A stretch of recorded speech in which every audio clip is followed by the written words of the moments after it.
রবিবার উঠতে ভালোই লেট করেছি, প্রায় 8:30 বেজে গেছে।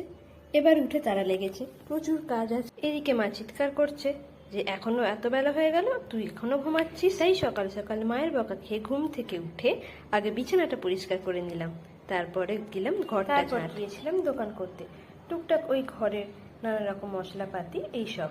এসে তো ব্রেকফাস্ট করেছিলাম, কিন্তু সেই ভিডিও নেওয়ার কথা আর মনেই নেই। আর রবিবার মানেই রান্নার দায়িত্ব কিন্তু ফুল আমার, তাই ব্রেকফাস্ট করে লেগে পড়েছি রান্নার কাজে, মানে লাঞ্চ। প্রথমে পটলটা ভেজে নিচ্ছি, তারপরে ভাজবো কলমি শাক। শুকনো লঙ্কা আর পেঁয়াজ দিয়ে কলমি শাক ভাজাটা খেতে কিন্তু দারুণ লাগে, বেশ মিষ্টি মিষ্টি হয়।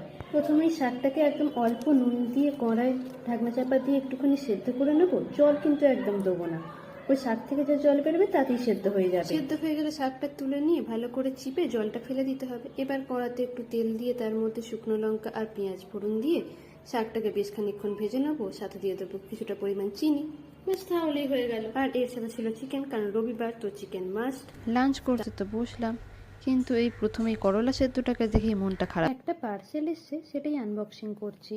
বডি ওয়াশ অর্ডার দিয়েছিলাম। আমি আগে ডাভেরটা ইউজ করতাম, এবার দেখলাম জয়ের বডি ওয়াশটায় 3টে সেট আছে, প্লাস অনেকটা অফারও দিচ্ছে, তাই নিয়ে একটা দেখলাম। আমি আগে গ্রিন কালারেরটা ইউজ করছি।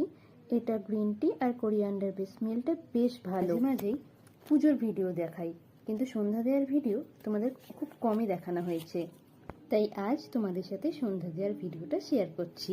আমি বেশিরভাগ দিনই সন্ধ্যা দেওয়ার সময় ধুনো জ্বালাই, আজকেও তার ব্যতিক্রম নয়। প্রথমে ঠাকুরকে প্রদীপটা দেখিয়ে নিয়ে তারপরে ধুনোটা জ্বাললাম উপরের পর। এবার নিচেও একবার সন্ধ্যাটা দেখিয়ে দিলাম। তো আজকের ভিডিওটা এই অবধি, ভালো লাগলে লাইক করে দিও।